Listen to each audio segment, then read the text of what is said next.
आगुरु मध्य चीनी कल थिला एवं आउ थे किभली भाव में नुआ रूप से चीनी कल प्रतिष्ठा करने जहाँ लोकंर दाबी अच्छी लोकंर कथा को सम्मान देकी ए बाबद सरकार आगामी दिन में खूब शीघ्र राज्य स्तर में आलोचना करी ताहार निष्पत्ति ने मु आशा कर नयागढ़ जिला महोत्सव आज मते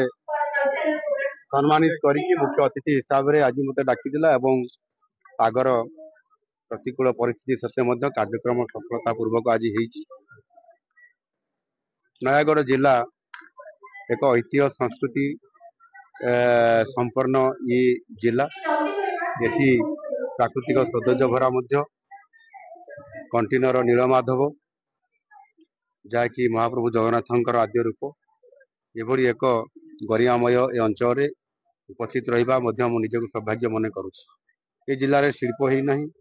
ये जिले में आहरी अधिक चाषी को आगू नापी हेले अनेक गुड़ा जलसेचन प्रकल्पर आवश्यकता अच्छी। आज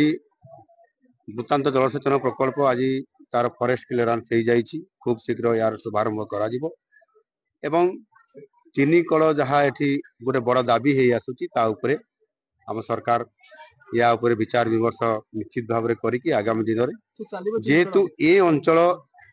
आखु चाष प्रसिद्ध अच्छी आगुरु मध्य चीनी कल थिला एवं आउ थे किभली भाव में नुआ रूप से चीनी कल प्रतिष्ठा करने जहाँ लोकंर दाबी अच्छी लोकंर कथा को सम्मान देकी ए बाबद सरकार आगामी दिन में खूब शीघ्र राज्य स्तर में आलोचना करी ताहार निष्पत्ति ने मु आशा करुँच निश्चित भाव में यह आगामी दिन में नुआ करी प्रतिष्ठा करिवार गोटे संभावना उज्जवल देखा देइछि। आलोचना हला पर ही निष्कर्ष हला पर बाहरिबो एवं चीनी कल प्रतिष्ठा करिया पई ओडिसा रे जदि कोउटी हेबो सेटा सबुठार उत्कृष्ट जगह होछि नयागढ़ आ सेति पई सरकार प्राधान्य दउछि। धन्यवाद।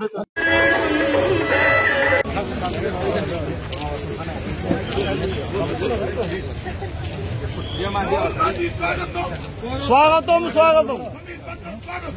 स्वागतम स्वागतम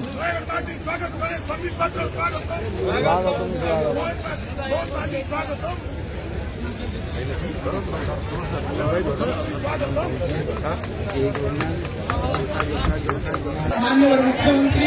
श्रीयुक्त मोहन चरण माछी महोदय तथा अन्य सम्मानित अतिथिवृंद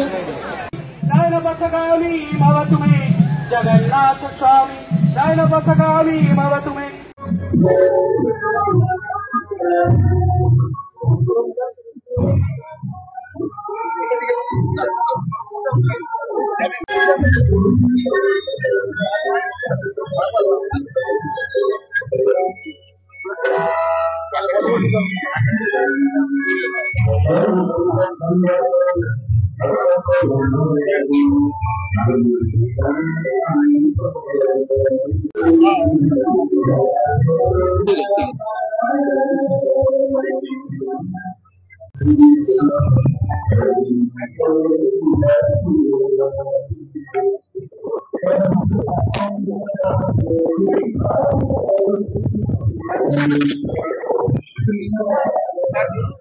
दुई खंड काटिले दोहलाई जाइथिले सारा विश्व को